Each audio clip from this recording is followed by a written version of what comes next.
Vamos a comenzar entonces con este tema. Fíjense muy bien. Hasta ahorita hemos aprendido del equipo. Hemos visto que el equipo, o sea, hemos visto el diseño del equipo, hemos visto cómo funciona internamente el tubo rayos X para emitir rayos X, pero no hemos visto exactamente cómo se produce. Entonces lo que vamos a ver ahorita en este tema cómo es, cómo es que se producen esos rayos X. Básicamente lo que vamos a ver ahorita. O sea, ¿qué hay detrás? ¿Qué fenómenos hay detrás para que se terminen produciendo rayos X? Entonces, lo que vamos a ver ahorita. Y primero vamos a empezar a ver un aspecto bastante físico. Esta parte, fíjense muy bien, esta partecita de la clase les va a parecer muy físico, pero tengan la certeza, obviamente, que todo esto lo aplicamos dentro del entorno. Y sí es verdad que si algo puede parecer físico, porque hay gente que le tiene miedo a la física, pero obviamente no es nada de tenerle miedo, pues es algo que está muy relacionado con nuestro entorno, entonces vamos a trabajar. Vamos a recordar esto. Fíjense muy bien. Recordemos que el núcleo, bueno, recordemos el átomo, mejor dicho, el átomo, en general el átomo. Recordemos que el átomo tiene núcleo y tiene electrones. Y que el núcleo tiene electrones orbitando en torno a él, así como que si fuese, por ejemplo, el sistema solar, como el Sol y sus planetas. Entonces lo mismo sucede, bueno, de una manera bien simplista, sucede a nivel del átomo, donde tenemos los electrones orbitando en torno al núcleo. Y lo importante aquí es esto, que esos electrones se ubican en torno al núcleo en diferentes capas. Recuerden, capa K, capa L, M, N, O, P, Q, P y Q. Se ubican en capas, es decir, como que fuesen órbitas de los planetas. La capa K, recuerden que es la que está más cerquita, la capa L es la segunda, la capa M es la 3, o sea, la tercera, la N es la cuarta, la O es la quinta, la P es la sexta y la Q es la séptima. Eso mismo lo vemos aquí. Fíjense muy bien. Para diferentes átomos, recuerden que el átomo va a ser diferente de cada elemento, o sea, el átomo es diferente de cada elemento. El átomo, por ejemplo, el carbono, no es el mismo que el átomo de tungsteno, o sea, que varían dependiendo de la cantidad de electrones que tengan y el tipo de núcleo que posean, pero vean aquí que eso mismo lo estamos viendo aquí. Por ejemplo, el átomo de carbono, que tiene 6 electrones en su estado natural, fíjense muy bien, contemos, 2 y 4, entonces tienen 6 electrones y también tendría 6 protones, pero bueno, eso lo vimos en su momento. Lo importante aquí es una cosita, fíjense muy bien las capas, cómo los ubico. Los electrones que están más cerca del núcleo son los electrones que se ubican en la capa K. Y los electrones que están en la segunda capa, ustedes pueden ver aquí la segunda capa, es la capa L. Lo mismo pasa con el átomo de bario, solo que aquí hay más electrones y por tanto hay más capas. Fíjense muy bien, la capa K, aquí tenemos nuestros dos electrones, los más cercanos. Luego tenemos la capa L, tenemos los otros electroncitos que están un poquito más alejados, pero igual, siempre, bueno, son los segundos, mejor dicho. Es la segunda capa que está más cercana en torno al núcleo. Luego tenemos la M, la capa M, que es la tercera capa. Fíjense muy bien. Luego tenemos la capa N, que es la tercera, bueno, la cuarta capa. La capa O, y la capa P, que en este caso va a ser el último. En este caso, por ejemplo, el átomo de bario va a ser el último. Y miren, el átomo de tungsteno va a ser lo mismo. Entonces aquí lo que quiero que vean ustedes es esto, que la capa K siempre va a ser la más cercanita y la capa L la segunda y así. Eso lo dividimos en base a capas, o sea, esos electrones se ubican en base a capas en torno al átomo. Así lo vamos a estar viendo, así los estudiamos nosotros dentro del área. Y esto es muy importante por el tipo de rayos X que se producen. Porque los rayos X, fíjense muy bien, y se lo puedo adelantar ahorita, aunque lo vamos a ver en esta clase, pero lo puedo adelantar. Los rayos X se producen en la capa de electrones. Ahí se producen los rayos X. En estas capas que ustedes ven aquí, en todas estas capas aquí donde se producen los rayos X. Por eso es que tenemos que repasar esto antes de ponernos a hablar de cómo se producen exactamente los rayos X. Fíjense que otro tipo de radiación, por ejemplo, la radiación, por ejemplo, de un material reactivo, no se produce por la capa de electrones, sino que se produce del núcleo. Fíjense muy bien que la radiación que nosotros trabajamos en radiología se produce en la capa de electrones, o sea, los rayos X. Esos rayos X que nosotros trabajamos en radiología se produce aquí en estos electrones que ustedes ven aquí, esta capa de electrones que ustedes están viendo aquí. Ok, voy a avanzar. Avanzo y si tenemos alguna pregunta, por favor háganla saber sin ningún problema. Vamos ahora al siguiente. Ahora fíjense que hay una situación bien interesante. Ustedes ven aquí un montón de electrones. Ustedes ven un montón de electrones. Resulta que cada uno de estos electrones está amarrado con el núcleo. Así literalmente. Hay como un lazo invisible que mantiene este electroncito dentro del átomo. O sea que viene y entre este núcleo y este electrón hay como algo que los está amarrando y que hace que permanezcan unidos dentro del átomo. Así sucede. Es una fuerza invisible, fíjense muy bien. Es como este ejemplo, es como por ejemplo esta novia tóxica abrazando al novio y es como que nosotros pensamos, ok, la novia va a ser el núcleo, el electrón va a ser el novio y los brazos de la mujer abrazando al hombre es exactamente esa energía invisible que mantiene unido al núcleo y el electrón. A eso lo debemos llamar como energía de enlace. Así es como lo definimos nosotros. Entonces fíjense muy bien que la energía de enlace, bueno, aquí lo tengo definido. Aquí lo tengo definido. La energía de enlace es la energía que mantiene enlazado al electrón con el núcleo. Aquí está, con el núcleo, y evita que el electrón pueda salirse del átomo. Es eso básicamente, o sea, esa energía de enlace es una energía que está entre el núcleo y el electrón. Y básicamente lo que hace es atar al núcleo y al electrón para evitar que el electrón salga del átomo. Eso es básicamente lo que es esa energía de enlace. Así le llamamos nosotros. Hay algunas otras personas que le llaman energía de ligadura, pero más comúnmente lo conocemos como energía de enlace. Es un término que nosotros aplicamos nosotros del área. El momento que queremos describir cómo se forman los rayos X. No sé si tenemos consultas aquí, algún aporte. Ok, continúo entonces. Entonces, fíjense muy bien, esa energía de enlace, o sea, esa energía que mantiene unido el núcleo, el electrón, va a depender de dos factores. Porque no es así, no es que es un valor concreto o constante, sino que va a depender de varios factores. Va a depender de la capa en que se encuentra el electrón y el tipo de átomo. ¿A qué me refiero a esto? Fíjense muy bien. Vamos con el átomo de carbono. Tenemos aquí nuestro átomo de carbono. Tenemos, recuerden cómo estaba constituido el átomo de carbono. 2 electrones en la capa K y otros 2 electrones en la capa L. Y recuerden lo que era la energía de enlace. La energía de enlace era básicamente la energía de enlace era básicamente la energía que mantiene unido el electrón con el núcleo. Y todos los electrones así están unidos. O sea, este electrón, por ejemplo, vaya, este electrón está unido por esa energía con el núcleo y el electrón. O sea, están unidos en ambos. O sea, hay como una fuerza invisible que los mantiene ligados, o sea, que los mantiene enlazados, que los mantiene juntos. Y así sucede con todos los demás electrones que están dentro del átomo. Por ejemplo, este también está ligado, o sea, está enlazado, está atado, por decirlo así, con el núcleo. Este también, todos. Y fíjense que esa energía que les digo de enlace va a variar dependiendo de la capa del electrón, primeramente. Todos los electrones que se encuentran en la capa M, fíjense muy bien, ustedes pueden ver aquí la energía de enlace de todos los electrones que se encuentran en la capa K, perdón, dije que es capa M. Ok, capa K, pueden ver cuánto es la energía de enlace. 0.03 kilotronvoltios.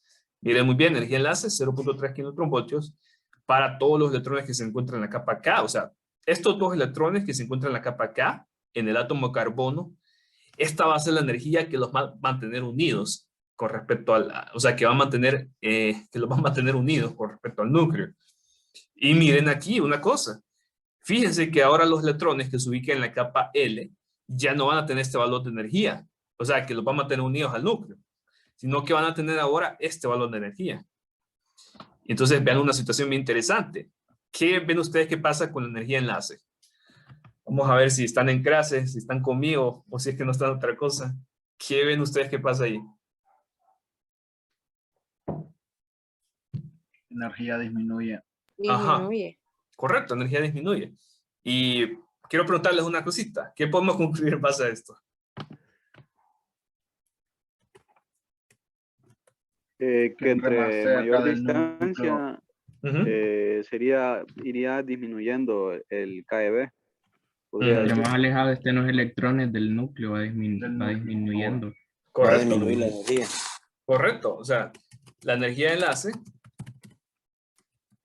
enlace, o sea la energía que mantiene unido al electrón y al núcleo disminuye a medida el electrón se va, perdón, el electrón y el núcleo, o sea, esa energía que mantiene unido el electrón y el núcleo va a disminuir a medida el electrón se va alejando del núcleo. Eso básicamente, la energía de enlace disminuye a medida el electrón se aleja del núcleo. Esa es una situación que tomamos en cuenta y nos va a ayudar muchísimo después para el tipo de rayos X que nosotros queremos para nuestro equipo. Todo eso lo tomamos en cuenta. Ahora, vamos a ver otra cosa. Fíjense muy bien. Ahora estudiemos el átomo de bario. Pregunta. ¿Cuál creen ustedes que tiene un número atómico más alto? ¿El carbono o el bario? ¿Cuánto es el número atómico del carbono? ¿Cuánto es el número atómico del carbono? 6. 6, correcto. En efecto. ¿Y cuánto creen que es el número atómico del bario? 56. 56. Correcto. Verán una cosa, ok. Mi átomo de bario tiene un mayor número atómico. Mi átomo de carbono tiene un menor número atómico. Vean cómo esto me va a marcar una diferencia interesante. Vámonos a estudiar el átomo de bario. Ok, miren aquí tenemos tenemos que hay dos electrones en la primera capa K, otros electrones en la capa L, otros en la capa M, otros en la capa N, O y P.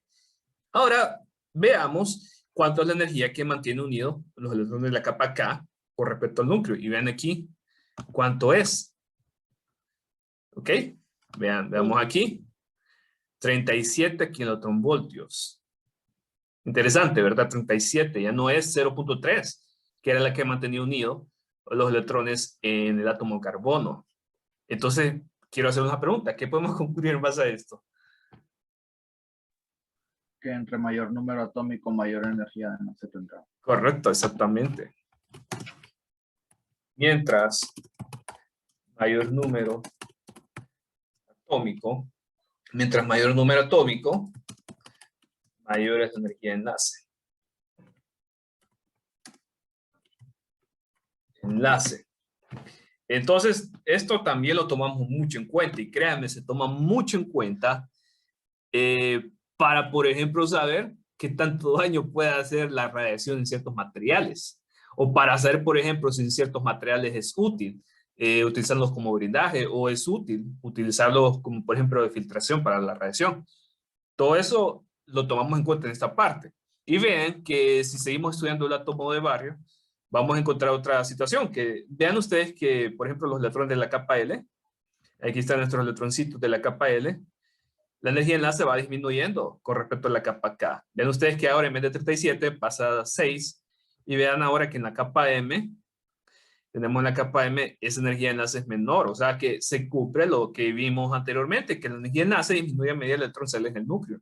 Y entonces, mientras más alejado esté este electrón, menos es la energía de enlace. ¿Y qué significa esto? Que está menos enlazado, o sea, que está menos agarrado, o sea, que está menos, por decírselo así, amarrado al núcleo. Eso es lo que significa.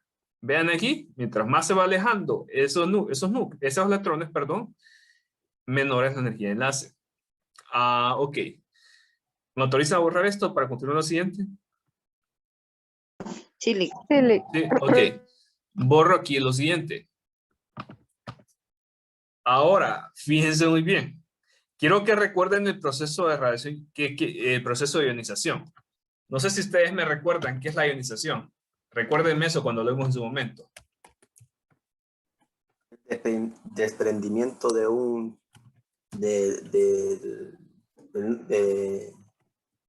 del átomo, licenciado. Sí, correcto, un electrón.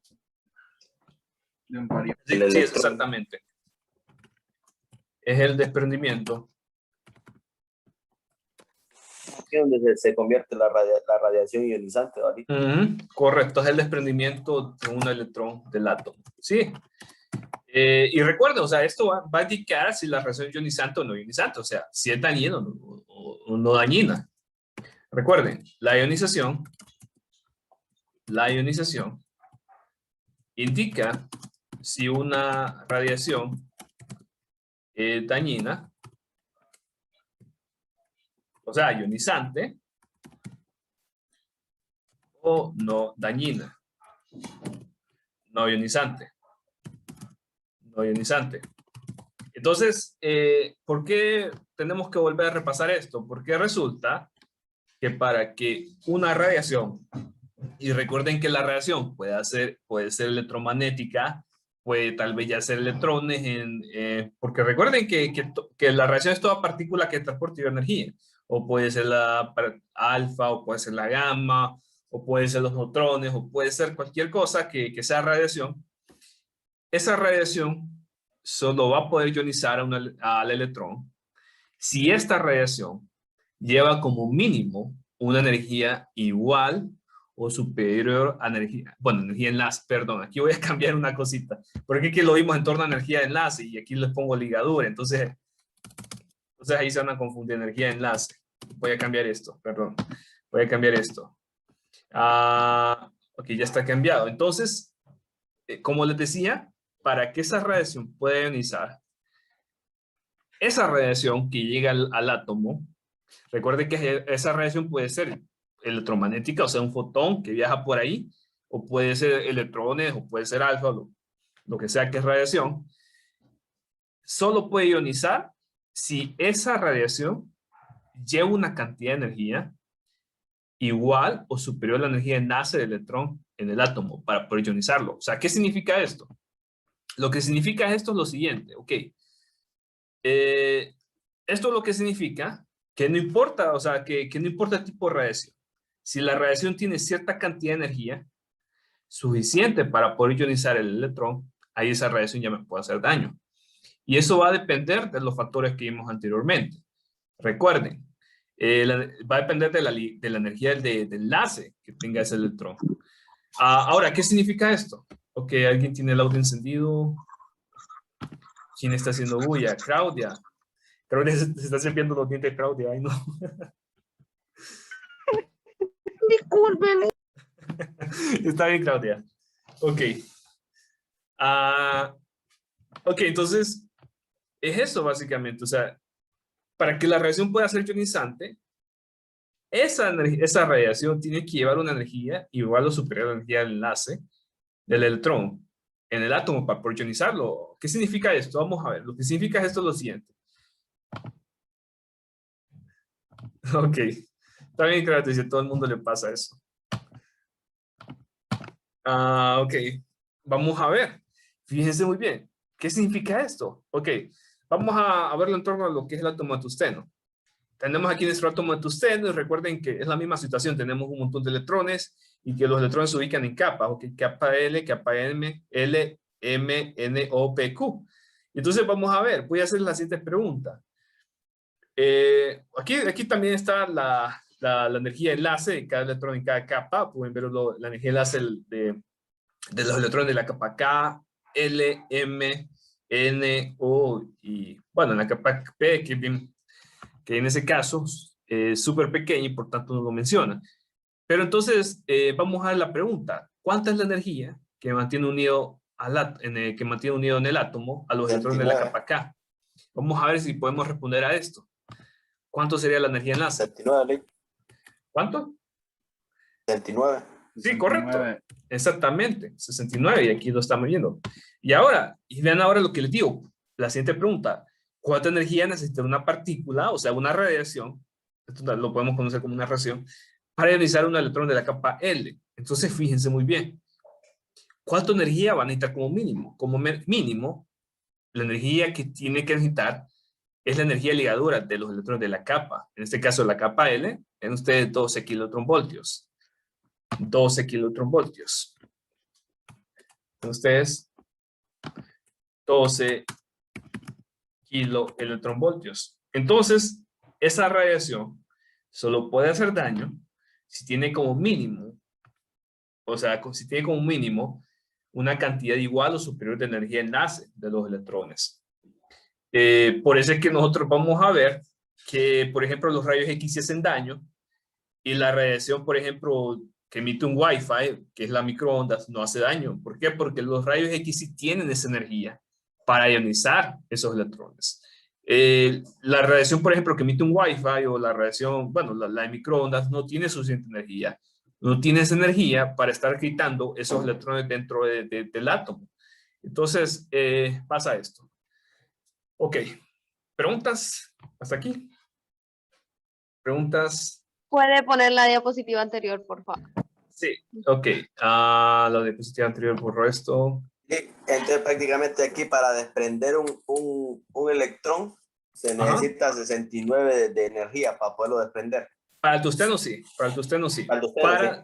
Para el hidrógeno no. Para el hidrógeno es muchísimo menos. Y ahí está el Va problema.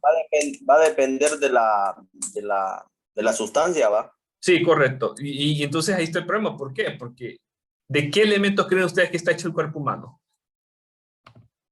Células. Sí, sí, correcto, células. Pero elementos, o sea, átomos, porque no es cualquier tipo de átomo. Vamos a ver si les hago aquí pregunta. ¿De qué átomos está compuesto el cuerpo humano? Vamos a ver. No sé si podemos responder a esto. Tal vez esto creo que es una clase de anatomía básica. O, bueno, sí depende del tipo de sistema que lleva anatomía. Si lo mencionó o no, pero creo que... Vamos a ver. Ajá. Ayúdenme. Hidrógeno y oxígeno. Correcto. Hidrógeno, oxígeno, ¿qué otro? Carbono. Correcto. Carbono. Nitrógeno. Carbono. Y nitrógeno. Nitrógeno. Correcto. Pero vean aquí qué pasa. Ok. Ayúdenme. ¿Cuánto creen que es el número atómico del hidrógeno? ¿Cuánto es el número atómico del hidrógeno? Vamos a ver. El número atómico del hidrógeno. ¿Cuánto? 1, Lic. Correcto. ¿Qué significa esto? ¿Qué significa que el cuerpo humano tenga hidrógeno y que a la vez el hidrógeno tiene un número atómico de solo 1? Esto significa que cualquier electrón dentro del hidrógeno tiene muy poca energía de enlace. Entonces, esto significa que el cuerpo humano, por su composición, es muy vulnerable a la radiación. ¿Por qué? Por los elementos con los cuales está diseñado, porque el hidrógeno, como solo tiene un número atómico de 1, y recuerden que mientras menor sea ese número atómico, es menor la energía de enlace. O sea, el cuerpo humano es más susceptible a la radiación. Por ejemplo, si el cuerpo humano estuviera hecho de tungsteno o hecho de plomo, el cuerpo humano fuese muchísimo menos susceptible a tener daños por radiación. Pero en este caso, como está hecho de hidrógeno, oxígeno y carbono, que son elementos con un número atómico muy bajo, esto es lo que nos indica es que el cuerpo humano va a ser muy susceptible a tener daños a la radiación por la poca energía de enlace que tienen los electrones, debido al bajo número atómico. Ok. Ok, borro esto. Borro esto. Continuamos a la siguiente. Sí, Lic. Perfecto. Borro esto. Continuamos a la siguiente. Ahora, vamos a ver dos situaciones. Ahora los vamos a ver, ya teniendo un repasito, porque fue básicamente un repaso, vamos a ver ahora los fenómenos físicos en la producción de rayos X. O sea, ¿qué es exactamente los fenómenos que hay ahí que hacen que los rayos X se produzcan? Y son básicamente estos dos. Radiación característica y radiación Brezhnev. Aunque este nombre, fíjense que este nombre es difícil de pronunciar, inclusive hasta yo tengo problemas de pronunciarlo. Entonces lo que hacemos los latinos es que me decir radiación Brezhnev, porque esto es un nombre alemán. Decimos radiación de frenado, que también lo podemos conocer así, radiación de frenado. Entonces hay dos tipos de fenómenos que originan los rayos X. Podemos verlo así. Vaya, podemos verlo así. Los dos fenómenos que originan los rayos X son radiación característica y radiación Brezhnev. Y cada uno es importante y cada uno, fíjense muy bien, cada uno nos sirve para diferentes situaciones dentro del área. Por ejemplo, la radiación característica, se lo puede decir, esta nos ayuda nos ayuda en lo que llamamos como contraste en la imagen. Nos ayuda mucho en el contraste de una imagen médica. Nos ayuda mucho en el contraste de una imagen médica. Y esta nos ayuda mucho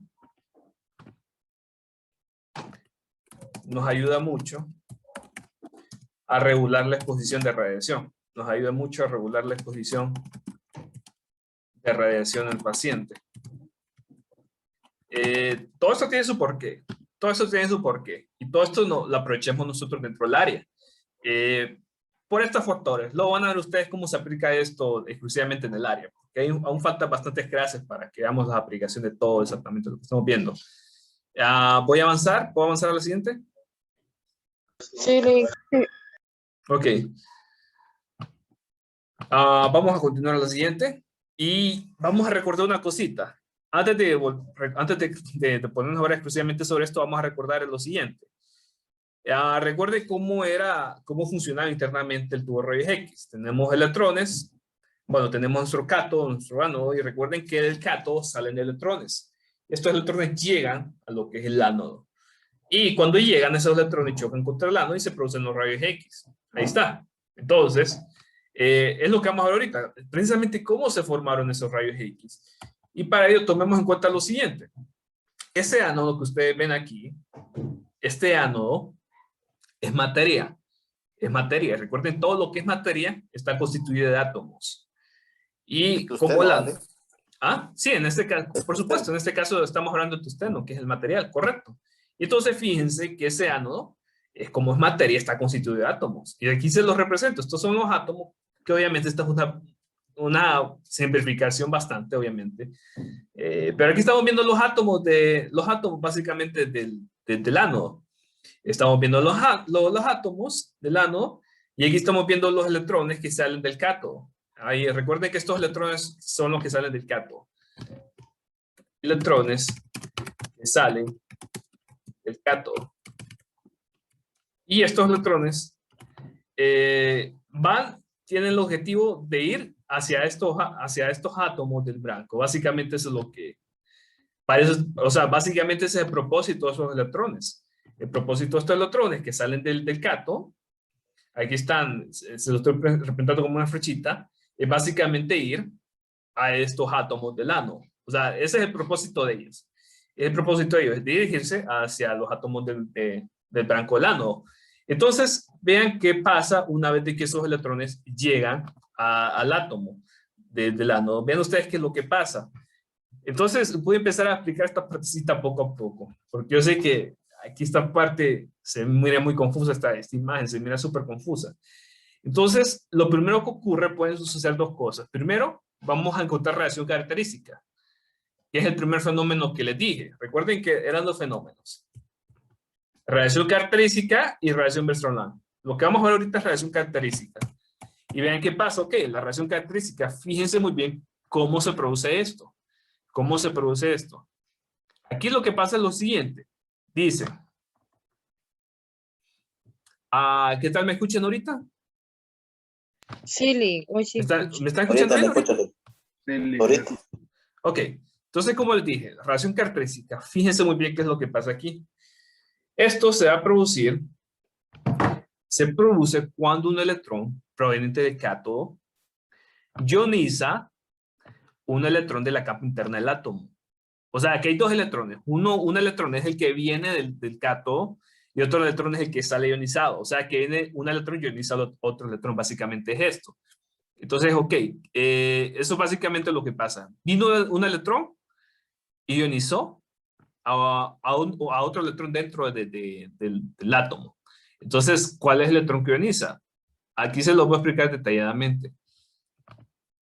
Esta flechita, esta línea así como partida, ustedes pueden ver aquí esta línea medio rara, indica que por aquí vino un electrón, aquí entró un electrón por aquí, entró un electrón por aquí, y justamente aquí había un electrón dentro del átomo, o sea, un electrón ubicado en el átomo. Entonces, ¿qué pasa? Este electrón que entró por aquí, chocó con este otro electrón. Disculpe porque menciono varias veces el electrón, pero eso básicamente es lo que pasa, que un electrón afecta a otro electrón. Básicamente aquí un electrón dentro del átomo y fue sacado, aquí está, ustedes pueden ver cómo salió ese electrón debido a este electrón que vino del cátodo. Entonces vamos a poner aquí electrón